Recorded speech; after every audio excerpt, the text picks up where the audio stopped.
Paz e graça para você ligado nessa emissora. Começamos mais uma edição do Vejam Só Entrevista. Toda sexta-feira, com a graça de Deus, temos um convidado especial para conversar conosco a respeito das questões que ligam fé e vida cristã no mundo. Porque fé para viver lá no céu, por enquanto a gente não precisa, né? Precisamos para enfrentar os desafios desta vida. E um desses desafios é crucial. Devemos ou não ter confiança absoluta e irrestrita nas Escrituras Sagradas, na Bíblia? Os antigos servos de Deus ouviam literalmente a voz do Senhor.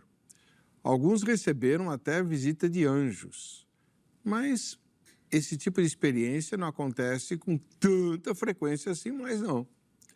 Aliás, se alguém disser que ouve Deus falando, muita gente pode querer interná-lo, né? A nossa comunhão com Deus se baseia na oração e na leitura das Escrituras. É delas que a gente tira as informações necessárias para a fé. Agora, essas informações são confiáveis de forma absoluta? Como a ciência do século XXI julga as informações bíblicas? Com muita alegria que a gente traz o curador, fundador e curador do Instituto Bíblico de Arqueologia, o professor Tiago Sinato. É Mink Sinato, assim que fala? Paz e graça, tudo bem? Um prazer estar aqui com a pastora. Muito obrigado pelo convite e um prazer estar aqui nessa emissora. Quantos anos você tem? Tenho 35. E com quantos anos você começou a montar o museu? A gente começou o museu em 2014, eu estava com 24 anos. 24 anos? Ainda na faculdade ou saindo dela? Eu tinha acabado de me formar em Direito. Fazia 2 anos. Quando a gente pensa em arqueologia, a gente tem 2 estereótipos, né? Um é do cinema. Indiana Jones. O Indiana Jones, né? O outro estereótipo é o nosso arqueólogo brasileiro, né? Que também tem um museu, já esteve aqui várias vezes o Rodrigo Silva. Mas ele já tem uma certa rodagem. É a primeira vez que eu me deparo com um arqueólogo tão jovem assim. O que te fez pensar em arqueologia? Bom, pastor, eu sempre fui alguém muito curioso e muito questionador. Não à toa fui fazer Direito, me formei e atuo até hoje com advocacia. E não conhecia e não caminhava com Jesus. Eu venho de uma família mista entre familiares do meu pai católicos, italianos, e a família da minha mãe é uma família judia. E eu cresci nesse ambiente religioso, mas muito à brasileira, né? Um religioso bem light, bem flexível, e acabei não me conectando muito com essas questões religiosas e cresci cheio de perguntas e dúvidas, como muitos jovens têm todos os dias. E quando eu comecei a me aproximar da Bíblia, de Jesus e estudar, eu me aproximei de uma forma mais cética. Eu conheci uma moça na faculdade, que hoje é minha esposa, que sempre frequentou a igreja, sempre foi cristã, e eu falei, me dá uma Bíblia que eu vou te provar que tudo isso aqui é mentira. E eu comecei a me debruçar um pouquinho no estudo das Escrituras com a intenção de confrontá-las. E quem acabou sendo confrontado fui eu. Entra na fila, eu conheço um monte de gente que fez isso. E então eu comecei a minha caminhada com Jesus, e sem deixar de lado raízes, sem deixar... Eu me declaro judeu, né, como pertencente ao povo judeu, mas que reconhece... Filho de uma mãe judia. Sou filho de mãe judia, reconheço as tradições do meu povo, mas acredito que Jesus é o Messias prometido ao meu povo e a todo mundo, então sou um seguidor, que eu como brinco, do grande rabino da Galileia. Você frequenta qual igreja? Eu frequento a Igreja Família em Jesus, no Campo Belo. Você sabe o endereço de cor? Rua Jesuíno Maciel, 445, bem perto de Congonhas. Facinho. Facinho. Maravilha. Muito obrigado pela sua presença. Eu que agradeço. Lembrando aos telespectadores e telespectadoras, né, que nós estamos transmitindo essa gravação em tempo real pelo YouTube. E você que está acompanhando, mande sua pergunta, mande seu comentário que a gente põe aqui no ar, tá? E eu já vou pôr a enquete também, antes que eu esqueça, né? A enquete é a seguinte: você se interessa por arqueologia bíblica? Então, 3 respostas possíveis. Muito, ou pouco, ou razoavelmente, tá? É uma pesquisa. A arqueologia desperta qual nível de interesse em você? Muito, pouco ou razoável? A gente vai ver o resultado no final dessa entrevista. Bom, Tiago, você não é pastor, é professor, né? Você dá aula de arqueologia. De arqueologia, de história de Israel, de panorama do Antigo Testamento. Mas e você tem uma formação, além de direito, você se especializou em História, Geografia e Arqueologia Bíblica pela Universidade Hebraica de Jerusalém. Isso. Não é brincadeira, não. Quando a gente montou o museu, em 2014, a gente começou a estudar muito por conta própria. Eu, o Samuel, que é o meu pastor hoje, na época ele não era pastor ainda. A ideia foi dele, né, de montar toda essa estrutura, de montar esse acervo. E a gente sentiu a necessidade de se especializar cada vez mais. Então, a gente comprou muitos livros, a gente estudou bastante, mas faltava ainda a certificação acadêmica, e que a gente começou a buscar. Então, ele fez alguns cursos, eu fiz outros, a gente foi fazendo um bate-bola. Faz esse você, faz esse, eu faço esse. Então, a gente foi aprimorando a parte acadêmica para poder dialogar dentro da academia e não só dentro de igreja, dentro de sinagoga, para entrar nas escolas, nas universidades, para poder ter um diálogo um pouco mais sério também sobre o assunto. Legal, porque isso enriquece o Brasil, né? Já tem um museu lá do Rodrigo, né? Sim. Ele fica no interior de São Paulo.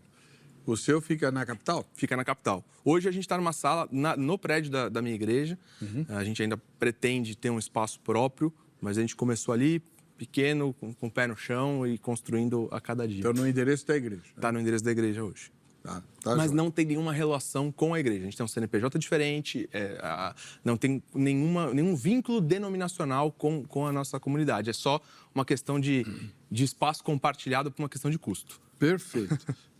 Como foi a sua conversão? Já que a sua família é missa na fé, você conheceu a moça na universidade. Qual é o nome dela? Camila. A irmã Camila, de que igreja ela é? Ela era da Assembleia de Deus, na época. Então você achou que ela era uma ignorantona, né? Como todo preconceito de ímpio é. Era hebreiona? Então não sabe nada, vou provar que ela é uma tonta. Exato. Se lascou. É aquela visão comum, né, de que o crente é ignorante, que o crente não estuda, que o crente vive só bitolado em ideias ultrapassadas e que não tem nenhum tipo de comprovação.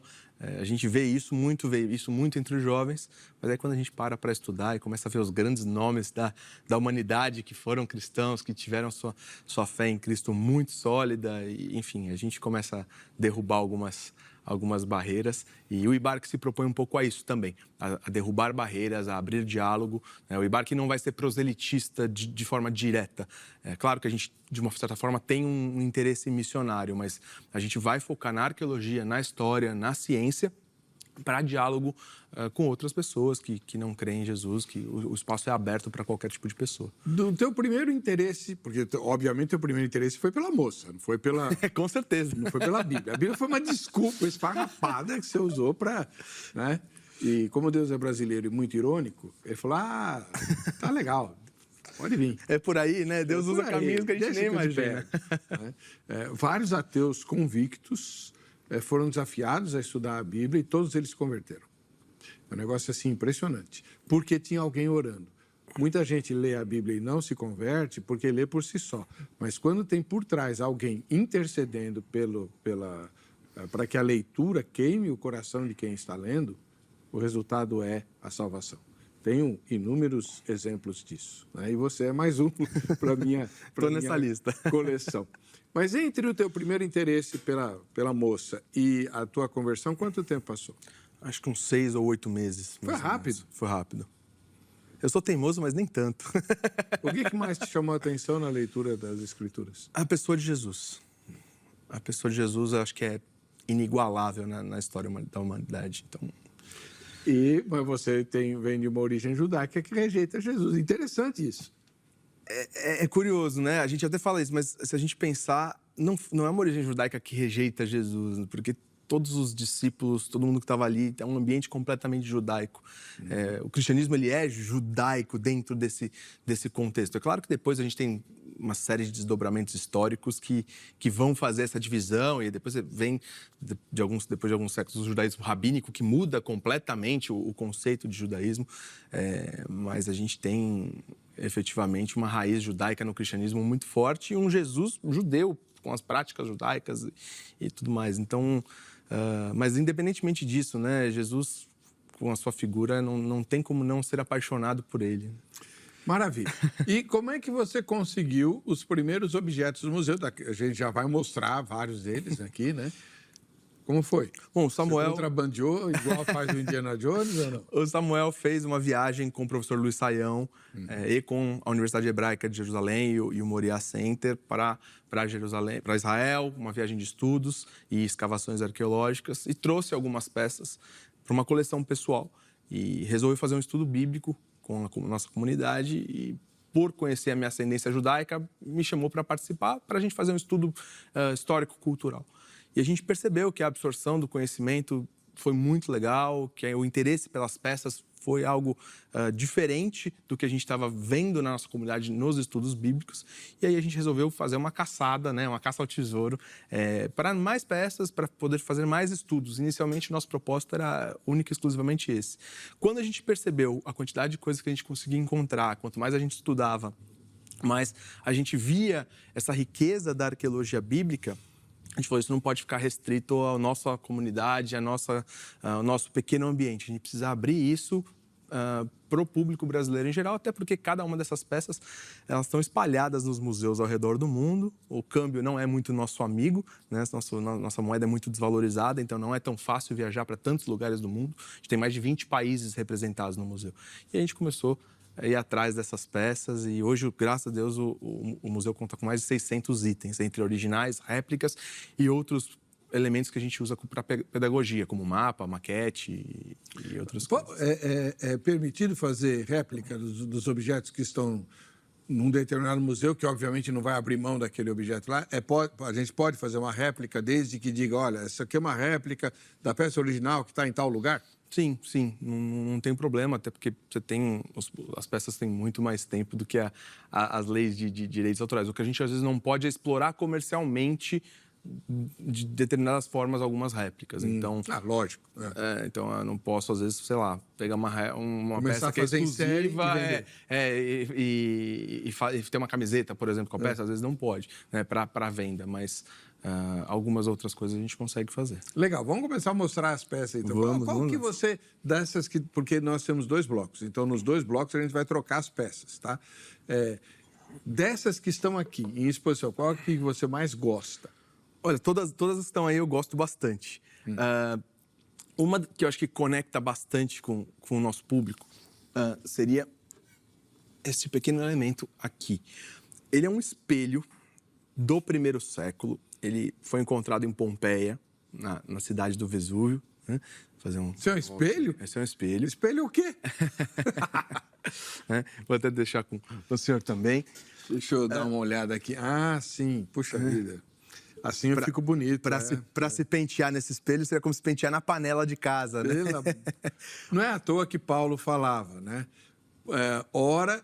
Agora a gente se vê como que por espelho. Exato. Então veremos face a face, porque aqui você não vê coisa nenhuma. Exatamente. E a ideia de ter um espelho como esse é justamente ilustrar essa passagem de 1 Coríntios 13, porque a gente, lendo o texto, e agora? O que é isso? O que Paulo está querendo dizer? Então, a arqueologia, ela não está preocupada em provar ou desmentir a Bíblia. Ela é uma ciência que vai estudar o passado e como os povos do mundo antigo viviam.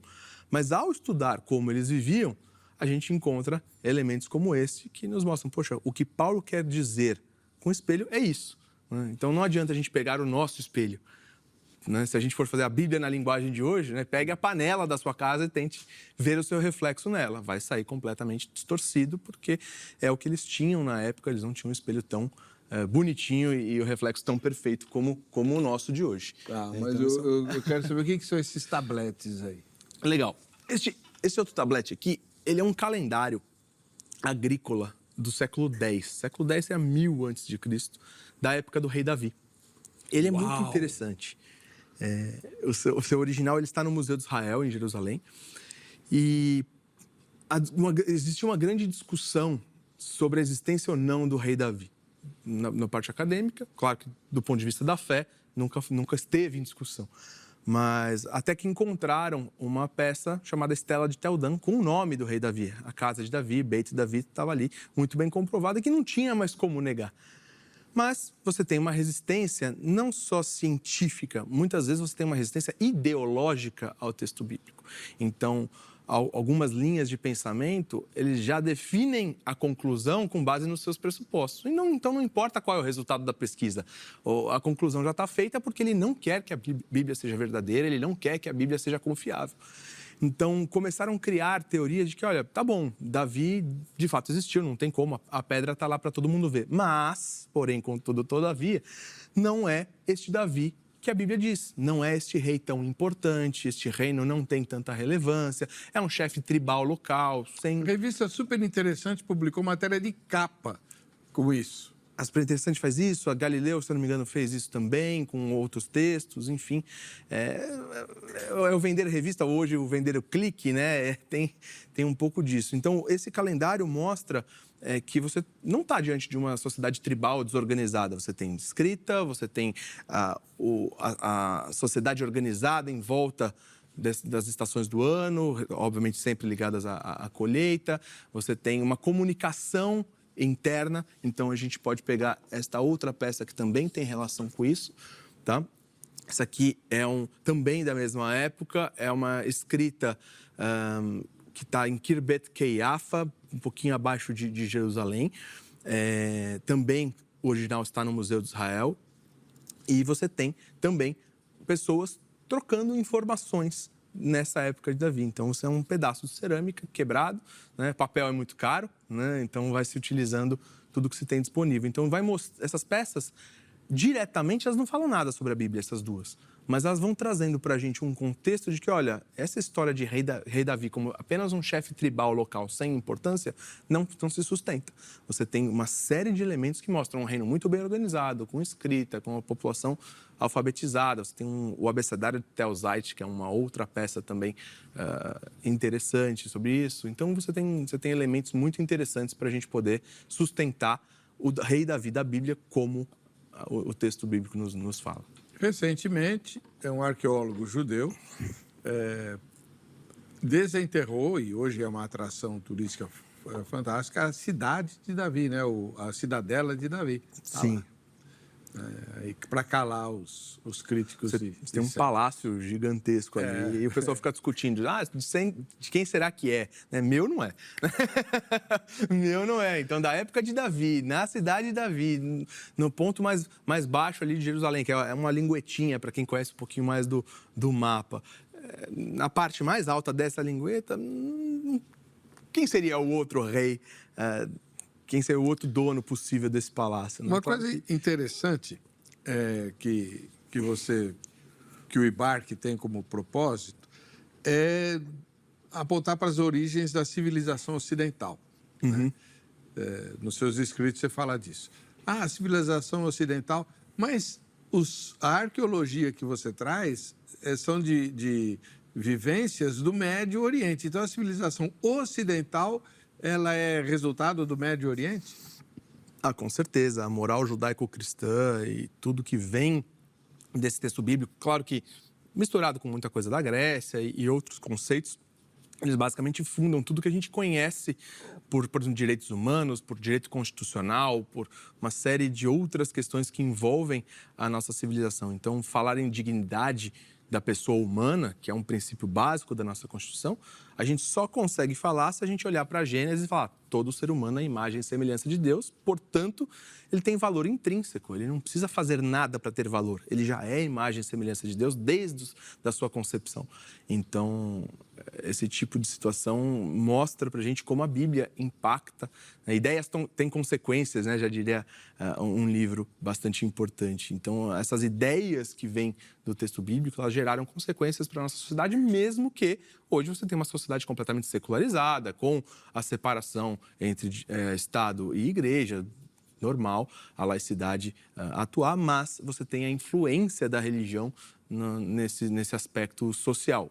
O próprio direito constitucional, quando a gente pensa naquela peça que está ali, mais de pezinho, vamos pegar.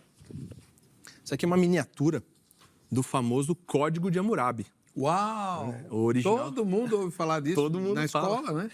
Todo mundo fala do Museu do Louvre, em Paris, o Código de Hammurabi. Claro que o original é grandão, tem uns 4 metros de altura, então não deu para ter uma réplica ainda. A gente chega, o Rodrigo tem. No museu, lá no MAB tem uma réplica tamanho original do Código de Hammurabi. A gente super recomenda sempre o MAB, é uma excelência técnica absurda. Mas a gente vê os códigos e as legislações do mundo antigo evoluindo. Pega essa peça de novo para mostrar para o telespectador. Vamos lá. Mas aí não é uma escrita, é uma figura. É uma figura. Você tem algumas escritas aqui e no verso você também tem. Ah, sei. E essa figura é do Hammurabi? Isso. Então, você tem dentro desses códigos de leis antigas uma série de regulamentações. Então, você vê a sociedade começando a se organizar. No entanto, você tem uma literal divinização dos governantes e um regime de castas, se a gente pode usar assim. Então, o governante não está sujeito às leis, quem está sujeito às leis é o povo, né? Sem nenhuma referência aos estados modernos que às vezes parecem não ter mudado muito, né? Mas o que a Bíblia vai dizer? Deuteronômio, por exemplo, rei, não tenha muitos cavalos. Rei, não cobre muitos impostos, não temos. É uma limitação do poder do governante porque ele está debaixo de uma lei maior. Se a gente traz isso para os estados modernos, a gente tem o princípio constitucional. Então, você não vê isso em outros códigos de lei. Você vê isso no Pentateuco, você vê isso na lei de Moisés. Então, qualquer estado moderno hoje que tenha uma Constituição, que trabalhe num regime constitucional, você não pode dizer que ele não está influenciado pela Bíblia, ainda que ele seja completamente ateu. Você tem a Bíblia dando a sua contribuição. A democracia nasceu entre o povo de Deus. Sim. Né? Mas exatamente entre os reformados. A democracia, como a gente conhece, com eleição.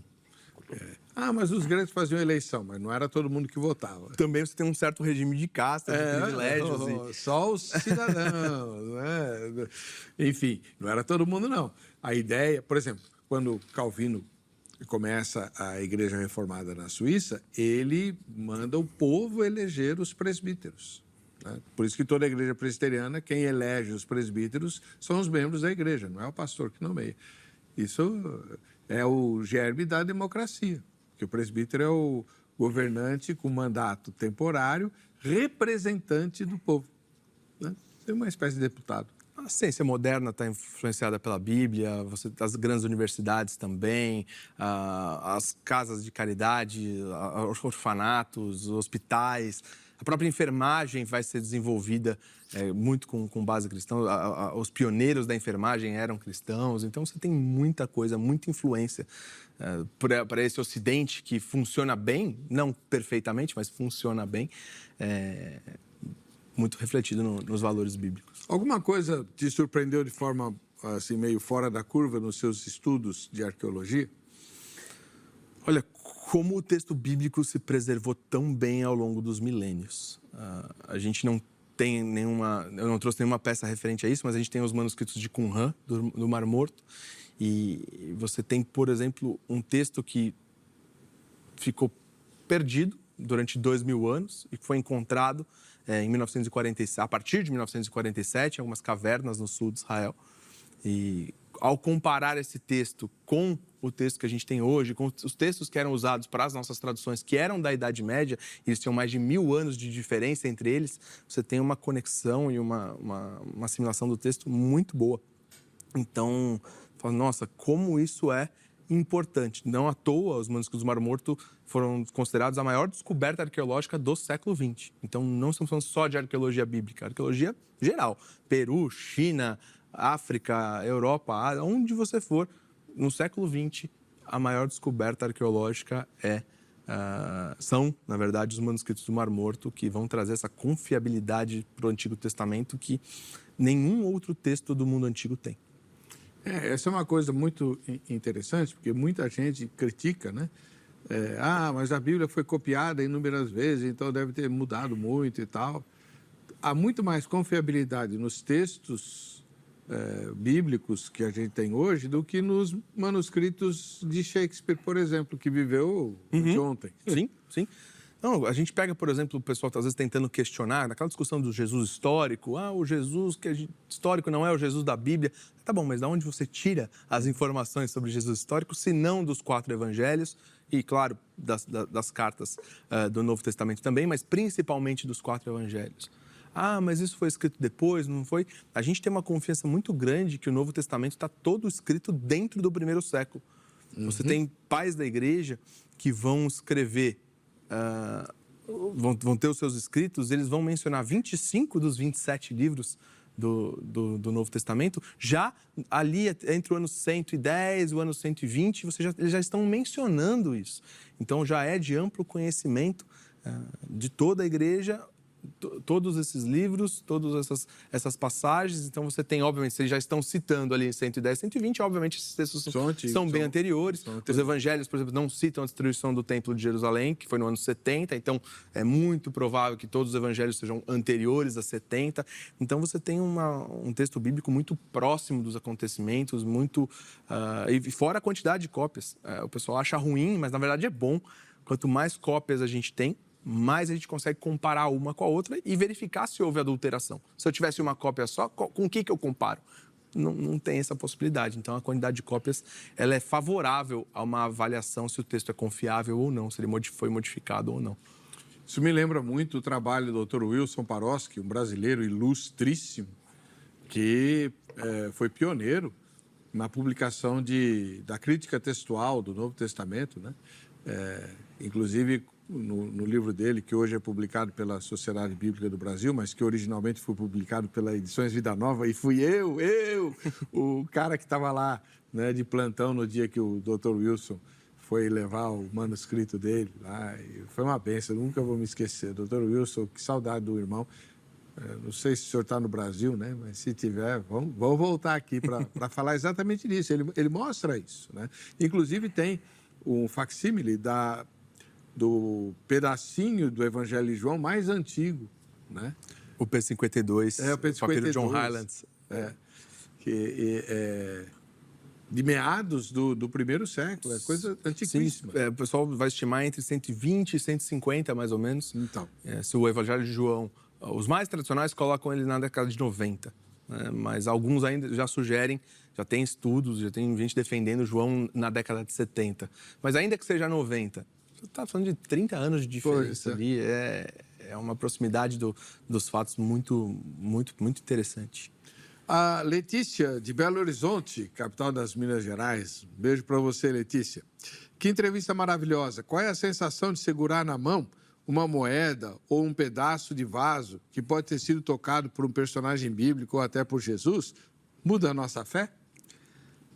Olha, não sei se muda a nossa fé, mas que dá um medo de deixar cair, dá. É muito gostoso. É uma sensação de literalmente vivenciar a história. A gente tem alguns artefatos originais no museu. A gente tem uma lâmpada, por exemplo, da época de Jesus, que foi encontrada em Jericó. Toda vez que você adquire um objeto, um artefato original, ele vem certificado por quem achou e tudo mais. Você tem toda uma documentação para poder sair do país com isso, né? E quando você olha, poxa, Jesus passou por Jericó, eu estou com uma lâmpada da época dele. Ficar imaginando, né, quem será que usou essa lâmpada? Será que ela chegou perto de Jesus? Será que não? Como que ela se resistiu até aqui? 2000 anos de história. Então, é gostoso, é uma sensação muito, muito agradável. Houve uma fase da história da igreja em que as relíquias adquiriram uma importância gigantesca, isso lá atrás, né? E, inclusive, se fabricaram várias, né? Falsas e tal. E dentro da tradição católica romana, as igrejas maiores têm os relicários, né? Onde são colocados objetos, relíquias. Nós, evangélicos, não damos valor espiritual a essas relíquias, né? Mas elas nos emocionam. Sim. Porque remetem a uma coisa concreta, física, de um tempo ao qual está associada a nossa fé, né? Sim. Muito muito bacana. E aquela diferença entre o que é o artefato histórico, arqueológico, e uma relíquia que às vezes não necessariamente precisa ser, mas tem um valor simbólico, sentimental ou religioso que remete. Mas quando a gente fala de arqueologia, a gente está falando especificamente de artefatos reais que estiveram ali, que tem uma comprovação científica em cima. Então, é bem interessante para aqueles que gostam mais desse diálogo fé e ciência e comprovações. Os mais chatos, como eu costumo dizer, como eu sou um deles, né? Os advogados gostando sempre cadê a evidência, né? Onde que está a comprovação? Então... A Beta Rodrigues, ela é de São José do Rio Preto. Abraço para você, Beta. São José do Rio Preto é interior de São Paulo, né? Ela faz uma pergunta teológica. Eu gostaria de saber o que o professor pensa sobre Israel ser o relógio do fim dos tempos. A gente acaba entrando numa escatologia que a arqueologia não fala, né? A arqueologia está olhando para o passado e a escatologia olha muito para o futuro. O que a gente pode dizer, eu não gosto muito de entrar nesses temas, mas porque tem muitas possibilidades e tem muita coisa em aberto, né? Não à toa tem tantos debates aqui também sobre o assunto.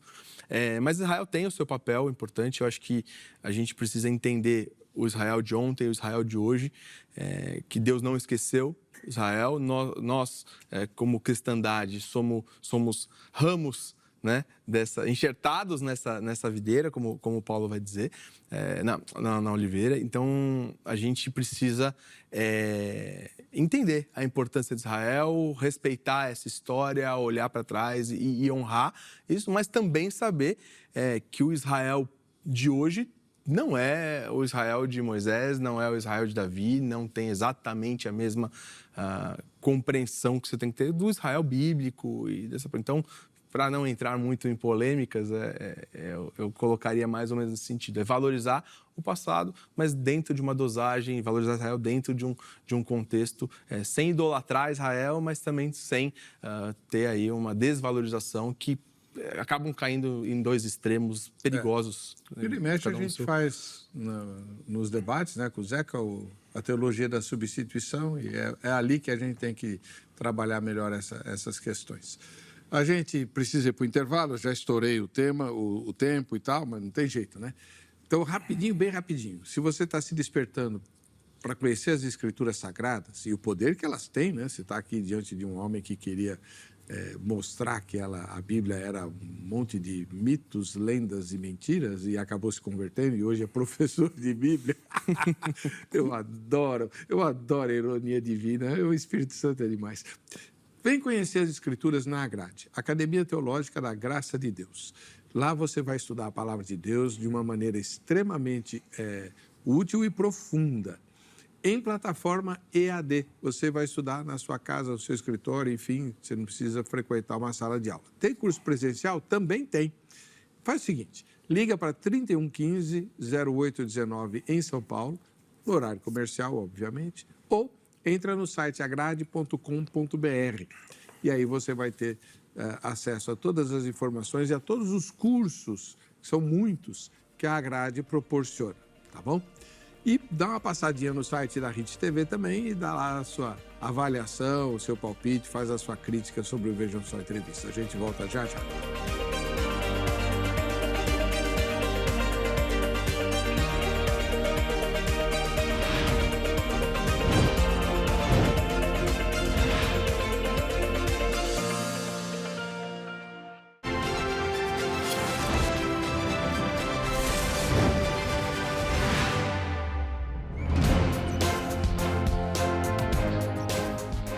Quer uma dessa? Eu também, mas eu já ganhei. E você pode ganhar também. Bate uma foto sua, assistindo ao Vejam Só, ou não, e mande para nós pelo Instagram e você estará concorrendo aos brindes do Shopping do Povo. Tem que dizer quem você é e onde você mora, cidade e estado, tá bom? Quem não quiser esperar o sorteio que a gente faz entre todo mundo que manda a foto, pode ir ao Shopping do Povo. Fica bem em frente à Igreja Internacional da Graça de Deus, a sede aqui de São Paulo, a 150 metros do metrô República. Então é muito fácil de chegar na Avenida São João, né?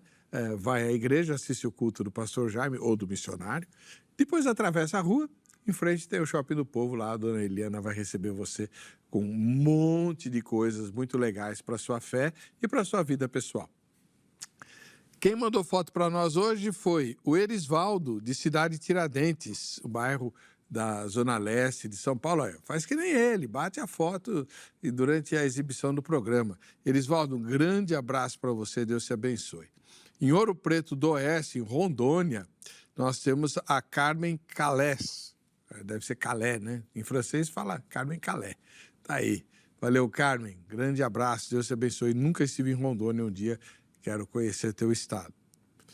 Muito bom. Estamos aqui com a entrevista, né? A respeito da arqueologia bíblica, o Tiago Minxinato, né? Que é o jovem curador, um dos fundadores do museu. Veio uma pergunta, a pessoa não se identificou, mas ela mora em Juiz de Fora, nas Minas Gerais. Qual seria a razão para não haver nenhum original das escrituras nos nossos dias?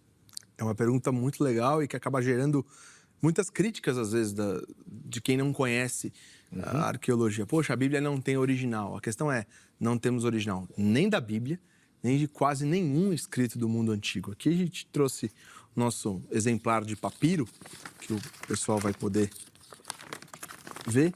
Ele tem 10 anos. Ele fica 10 anos. Ele está acondicionado no nosso museu. Fica guardado, protegido de sol, chuva, temperatura. E ele já está danificado, como vocês podem ver aqui. Agora imagina um documento do mundo antigo transitando para lá, para cá, com chuva, com frio, com criança, né, pondo a mão. Então, assim, você tem um material que ele vai se degradando ao longo do tempo. Então, por isso que é muito difícil você ter qualquer tipo de resquício de um documento original de muito tempo atrás. Então, você tem, às vezes, as cópias das cópias. E, nesse sentido, o Novo Testamento é o melhor documento. Ganha dos documentos dos filósofos gregos, ganha de imperadores romanos, ganha de uma série de qualquer outro documento da antiguidade, como um maior número de cópias, as cópias mais bem preservadas, um cruzamento aí entre as cópias excelente. Então, você tem, de fato, a Bíblia como um documento altamente confiável, mesmo que a gente não tenha os originais, porque, de fato, não temos, né? Reconstruir a história é sempre ter um quebra-cabeça com peças faltando. As peças que a gente pode ver aqui, todas elas são encontradas pela metade. A gente pegar este cilindro, por exemplo, persa, ele está cheio de inscrições. Ele é do rei Ciro. E ele está completamente danificado. Essa parte da história aqui se perdeu. Não temos mais o original. Isso que foi. Então, lidar com o passado é sempre lidar com um pedaço da história. É o rei Ciro da Pérsia? É o rei Ciro da Pérsia. E esse cilindro, inclusive, é o decreto que permitiu que as nações conquistadas pudessem retornar às suas nações, que pudessem retornar às suas cidades, reconstruí-las. E é exatamente o que a gente vê no texto bíblico. Esdras, capítulo 1. Exatamente, é uma comprovação do texto bíblico, que era uma crítica. Como assim um imperador do mundo antigo permite o retorno de um povo conquistado?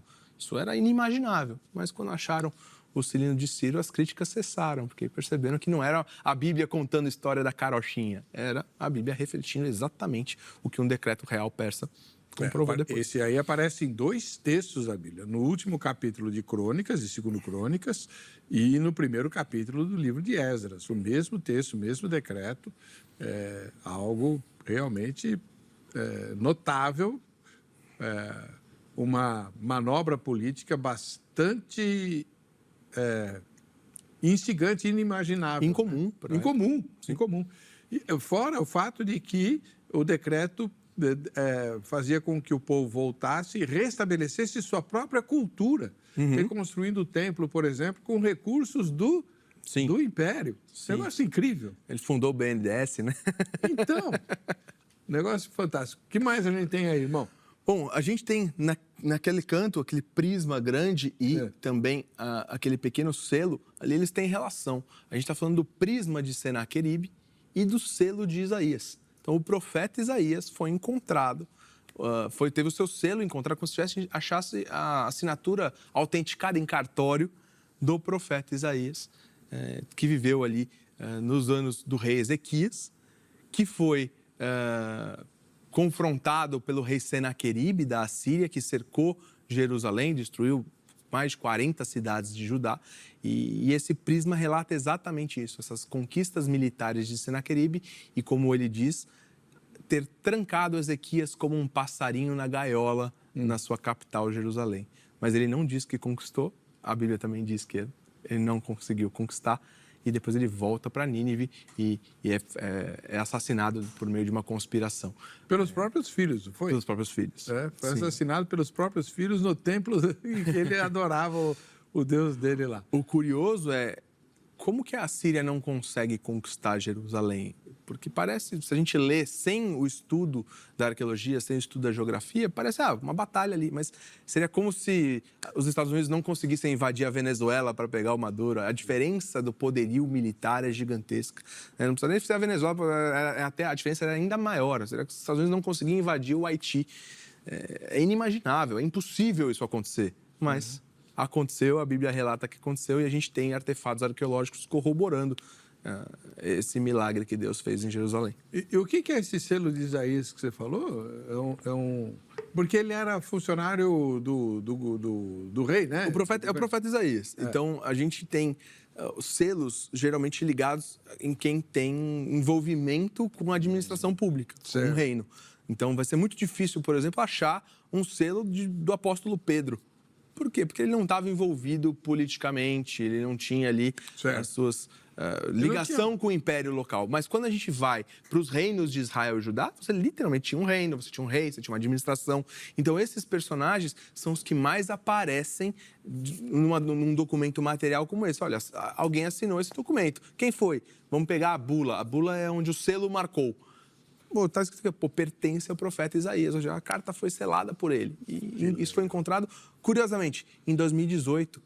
Então, a gente tem a arqueologia todos os anos descobrindo coisas novas, né? Então, tem até uma brincadeira que se faz que cada buraco que se cava no Oriente é uma cova de um ateu que se abre no Ocidente, né?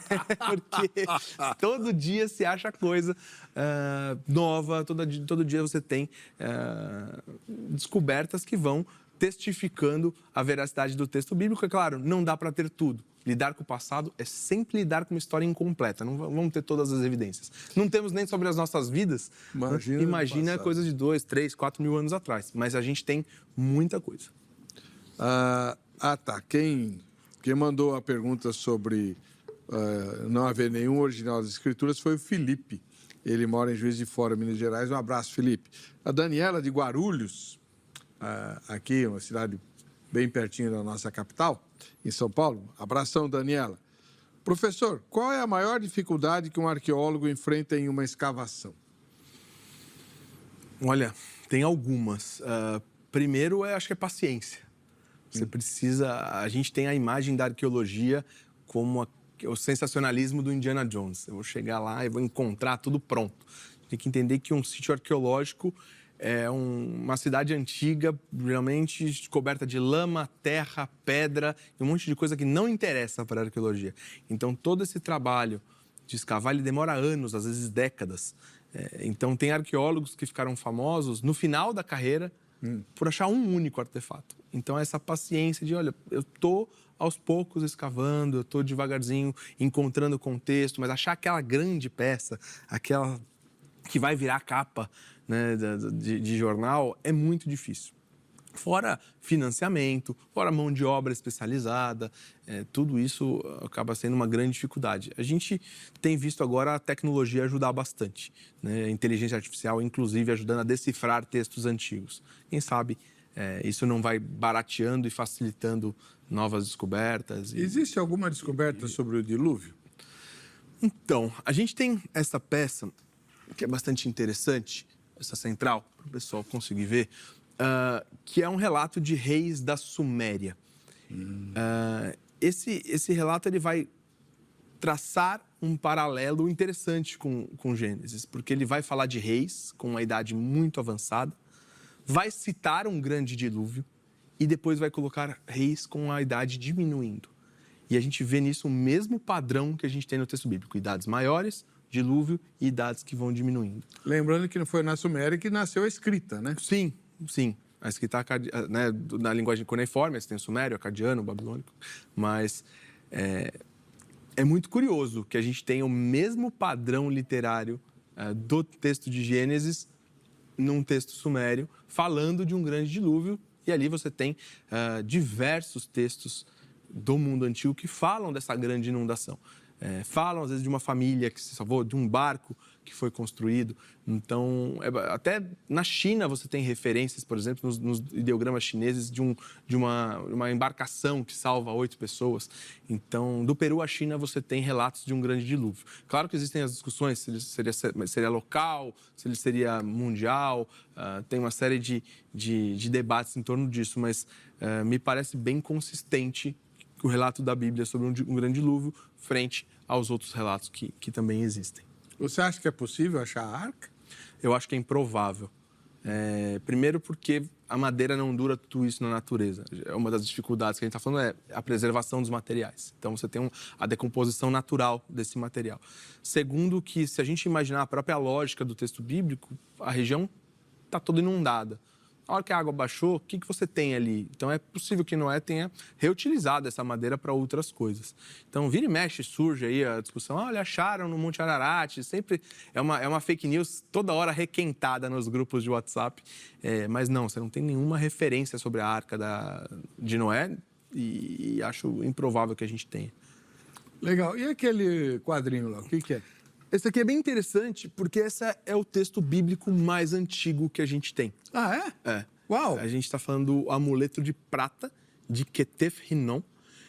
Ele foi encontrado enroladinho mesmo, como se fosse um amuleto, como se fosse um pingente. E ele é entre o século 6 e o século 7 a.C. É a bênção de Arão, de número 6, né? Deus te abençoe, te guarde, faça resplandecer seu rosto sobre ti, tenha misericórdia de ti. Olha só. E te conceda a paz.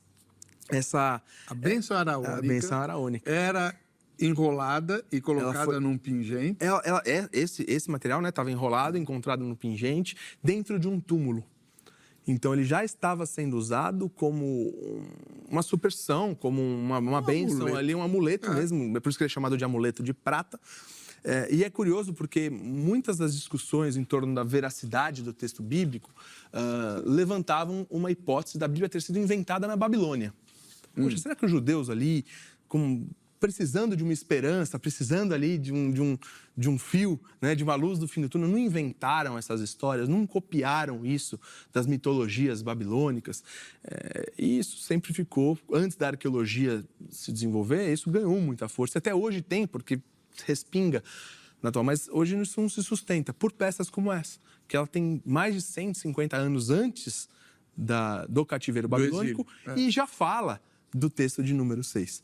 Mas ainda você tem uma resistência ideológica muito grande a tudo isso, mas a gente tem a arqueologia para nos ajudar a balizar esse tipo de discussão. Que maravilha. Agora eu estou vendo o que é aquilo ali? Um cravo? É um prego romano. Esse aqui, deixa eu mostrar para o pessoal aqui. Esse é o tipo de coisa que crucificou Jesus?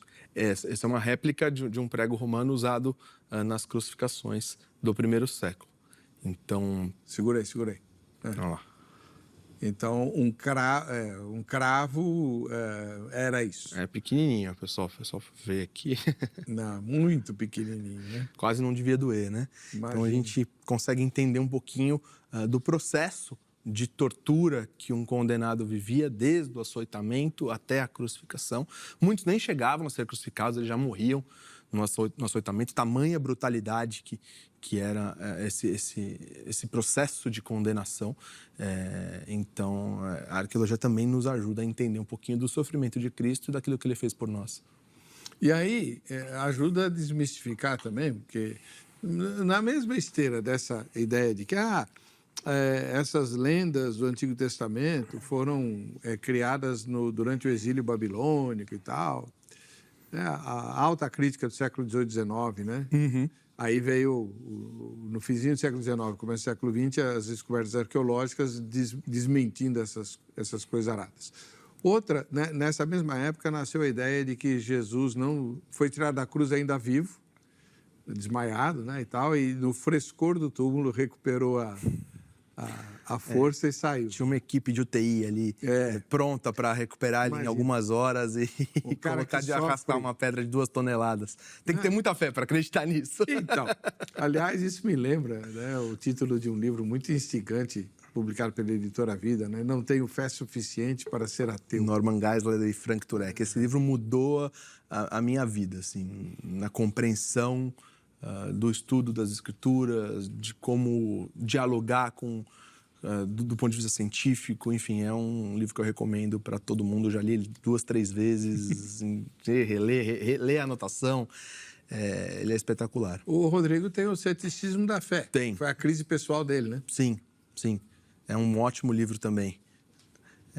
Eu tenho o do Tim Keller também, que é o Fé na Era do Ceticismo, também bem clássico, muito bom. Clássico. Fora a coleção do Lee Strobel, né? Em defesa da fé, em defesa de Cristo, em defesa da graça, em defesa do Criador. Ateu, Sim. Jornalista que queria provar que a história da ressurreição era uma farsa. Sim. Hoje é um apologeta. Sim. O Cristianismo Puro e Simples, do Lewis. Então, tem material. Graças a Deus, a gente tem bons materiais em português hoje já disponíveis. Você faz debates com ateus? Eu já participei. Gosto, como advogado, gosto do debate, mas acho que alguns formatos, que principalmente esses que estão pipocando na internet, eles são pouco produtivos. Um ateu contra 30, um cristão contra 30. Foi um desses que eu participei. Você tem pouco tempo para sentar, para argumentar, já tem as bandeirinhas ali, se levanta, então não dá para você construir um argumento. E tem alguns assuntos que eles demandam uma construção argumentativa, que demandam uma contextualização. Então, é difícil, mas é legal, né, do ponto de vista... Mas, assim, um debate mais sério, você faz? Poderia pensar em fazer, mas... Daria para pensar em fazer em algo bem estruturado, com tempo, com uma pessoa educada do lado de lá também, porque às vezes fui convidado para um outro debate que tinha isso, mas a pessoa que seria o opositor ali, eu vi alguns debates dele e falei, não vai ser produtivo, não vai ficar legal, ele vai subir o tom, tem que ser uma coisa amigável, tem que ser uma coisa... Lógico, tem que ser um diálogo, respeito. Tem que ser algo respeitoso, então a coisa tá feia por aí. Mas eu gostaria, acho que seria legal. Vamos lá. O André de Campinas. Valeu, Andrezão. Se eu achar um artefato andando por Israel... Se eu achar um artefato ao andar por Israel, né? Posso trazer para o Brasil ou a lei proíbe? Olha, isso acontece direto. A partir do momento que você acha um artefato, você precisa acionar as autoridades de antiguidade de Israel. Isso aconteceu, por exemplo, em construção de hotel. Vou construir um hotel aqui. Achamos Magdala. Para tudo, escava, separa, muda o hotel de lugar. Vou construir o metrô. Muda o hotel de lugar? Muda. Não vai, você vai construir por cima de uma cidade inteira do século I. De onde veio Maria Madalena? Não tem como. Você vira um patrimônio histórico nacional e aí você vai ter que fazer alguns ajustes. Claro que, por exemplo, na própria Magdala, aconteceu isso com o hotel. E aí, óbvio, não mudou de lugar, mudou alguns metros para lá, né? Mas até o hotel se beneficiou. Lógico. Agora o hotel vira o hotel da cidade de Maria Madalena. Mas eles estavam duplicando a estrada e acharam outro pedaço da cidade. E aí eles foram, escavaram, preservaram o que era necessário, cobriram de novo e passaram a estrada por cima. Então, você tem uma série de políticas diferentes, mas essa brincadeira de tropeçar em Israel e achar alguma coisa antiga não é tão difícil como o pessoal, excursão escolar para um parque X. A molecada acha moeda de 3.000 anos. É uma coisa muito legal. Letícia, de Porto Alegre, no Rio Grande do Sul. Oi, Letícia. Estou arrepiada olhando esses objetos antigos na mesa. Parabéns ao programa. Parabéns ao trabalho, né, que vocês vêm fazendo. A gente está chegando ao final do programa. Professor Tiago Sinato, né? Por que chama Instituto Bíblico de Arqueologia? Tem aula de Bíblia lá? Tem aula de Bíblia também, sempre contextualizada, mas a gente procura sempre fazer essa conexão entre a Bíblia e o mundo antigo. Então, por exemplo, agora a gente vai lançar até o final do ano um curso sobre os evangelhos. E a gente está colocando aqui em primeira mão para vocês. mas sempre com um foco na arqueologia. Então, a gente não vai fazer a parte teológica. E as escolas teológicas, as igrejas estão aí para isso. A gente vai analisar os evangelhos do ponto de vista arqueológico, literário e como que a gente pode entender melhor tudo isso. Vocês vão mostrar o Santo Graal? Esse está mais para a parte de relíquia e lenda, mas temos o ossuário de Caifás, que é... Tem mesmo? Tem. A gente tem uma réplica em tamanho real do caixão, digamos assim, de alguém que esteve frente a frente com Jesus. Caifás? Caifás foi encontrado pela arqueologia. Pilatos também foi encontrado pela arqueologia. Então a gente tem... Pilatos foi encontrado pela arqueologia. Foi. Então a gente tem ali tanto... Aí vai negar... Você tem mais relatos sobre Jesus do que sobre imperadores romanos. Isso se a gente jogar a Bíblia inteira fora, pensando só em relatos extra-bíblicos. Você tem mais sobre Jesus do que sobre muitos imperadores romanos. Não tem isso como. É sensacional. Não tem como. Tem que ser muito crente no ateísmo para achar que Jesus é um personagem fictício. Aliás, um dos maiores críticos do cristianismo, que é o Bart Ehrman, ele declarou uma vez, numa palestra, numa pergunta que fizeram, naquela rodada final, ele falou assim, olha, eu acho que é uma estratégia burra brigar contra a historicidade de Jesus. Porque isso a gente não tem como discutir. Tá vendo? Então, palavras dele, que é ateu, convicto, crítico do cristianismo. E que foi fundamentalista, né? Ele era fundamentalista, estudou no sul dos Estados Unidos, se não me engano, no Texas, tal. Aí começou a se encantar por crítica textual. Mas ele é um alarmista. Ele fala, tem mais de 3.000 enganos ou inconsistências no texto do Novo Testamento. Você vai olhar lá, a maioria esmagadora dessas inconsistências é como se você escreve o nome de alguém. Nabucodonosor ou Nebucodonosar. Planta batata. Isso é inconsistência, isso muda. É irrelevante. Nenhuma das inconsistências que ele coloca no livro dele, que existe em português, o que Jesus disse, o que Jesus não disse, nenhuma das inconsistências afeta qualquer aspecto da fé. Zero. Nenhuma. Mas ele ficou rico com isso, né? Ele descobriu, veio e ficou rico. Então, é velha história. Por falar em velha história, estourei o tempo de novo. Professor Tiago Mink Sinato, muito obrigado pela sua participação, pela sua presença aqui. Que Deus te abençoe e continue enriquecendo o Instituto Bíblico de Arqueologia. Amém, eu que agradeço. Quem quiser entrar em contato com o professor Tiago, os meios para fazê-lo foram divulgados ao longo da entrevista e estão à sua disposição nas redes sociais do programa Vejam Só, tá? Sobretudo no Instagram. Vai lá que você encontra. Vamos ver o resultado da nossa enquete? Você se interessa por arqueologia bíblica? 76% responderam que sim, que se interessam muito. 18% pouco e razoavelmente 6%. Tá aí. Para você que fica com a gente, que fica com essa emissora, a paz e a graça de Jesus, nos encontramos no próximo Vejam Só. Até lá.